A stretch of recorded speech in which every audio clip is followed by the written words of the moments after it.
సభావేదికను అలంకరించిన గౌరవనీయ మంత్రివర్యులు యువ నాయకుడు లోకేష్ గారికి, వేదికను అలంకరించిన మంత్రివర్యులు భరత్ గారికి, శాసనసభ్యులకు మరియు వేదికను అలంకరించిన రాకేష్ గారికి మరియు సోమిశెట్టి వెంకటేశ్వర గారికి, పెద్దలకు, ప్రజాప్రతినిధులకు, ఇక్కడికి విచ్చేసిన ఆర్యవైశ్య సోదరీమణులకు, పెద్దలకు అందరికీ నమస్కారాలు. పొట్టి శ్రీరాములు గారు 1901లో ఆ రోజు కంబైన్డ్ జిల్లాగా ఉన్న నెల్లూరులో వారి యొక్క పూర్వీకులు ఉండేవారు. వారు మద్రాసులో జన్మించారు.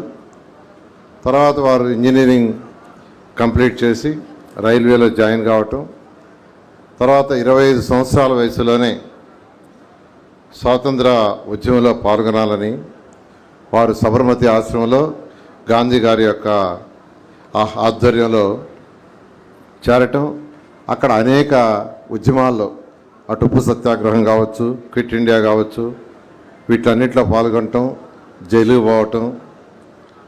ఆ తర్వాత మన కృష్ణా జిల్లాలో గాంధీ గారి యొక్క ఆశ్రమంలో తర్వాత ఇక్కడి నుంచి యాక్చువల్గా ఈ యొక్క స్వతంత్రం కోసం పోరాటం జరిగింది.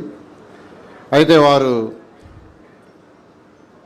ఈ పోరాటాలు చేస్తూ హరిజనులకి దేవాలయాల్లో ప్రవేశం కల్పించాలని ఉద్యమాలు చేసి దాన్ని సాధించడం జరిగింది. అలాంటి వ్యక్తి ఈరోజు 58 రోజులు నిరాహారక దీక్ష ప్రాణాలు అర్పించారు.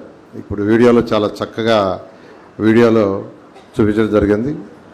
అటువంటి వ్యక్తికి ఒక స్టాచ్యూ చేయాలని లోకేష్ గారు యాక్చువల్గా ముఖ్యమంత్రి గారికి చెప్పటం, ముఖ్యమంత్రి గారు వెంటనే సిఆర్డీఏకి ఆదేశించడం జరిగింది. ఆదేశించిన వెంటనే అథారిటీలో పెట్టి 6.8 ఎకరాలు ఉండే ఈ స్థలాన్ని ముఖ్యమంత్రి గారే స్వయంగా దీన్ని నిర్ణయించారు దేవమని. దీన్ని వెంటనే ఇవ్వటం జరిగింది. దీన్ని 2026 మార్చి 16కే కంప్లీట్ చేస్తామని రాకేష్ గారు చెప్తున్నారు. నిజంగా 2016కి కంప్లీట్ చేయాలి. దానికి ఏదైతే సిఆర్డీఏ నుంచి మా సపోర్ట్ ఏం కావాలో అవన్నీ 100% చేస్తామని తెలియజేస్తూ ఈ అవకాశం ఇచ్చినందుకు ప్రత్యేకమైన ధన్యవాదాలు తెలియజేసి సెలవు తీసుకున్నాను.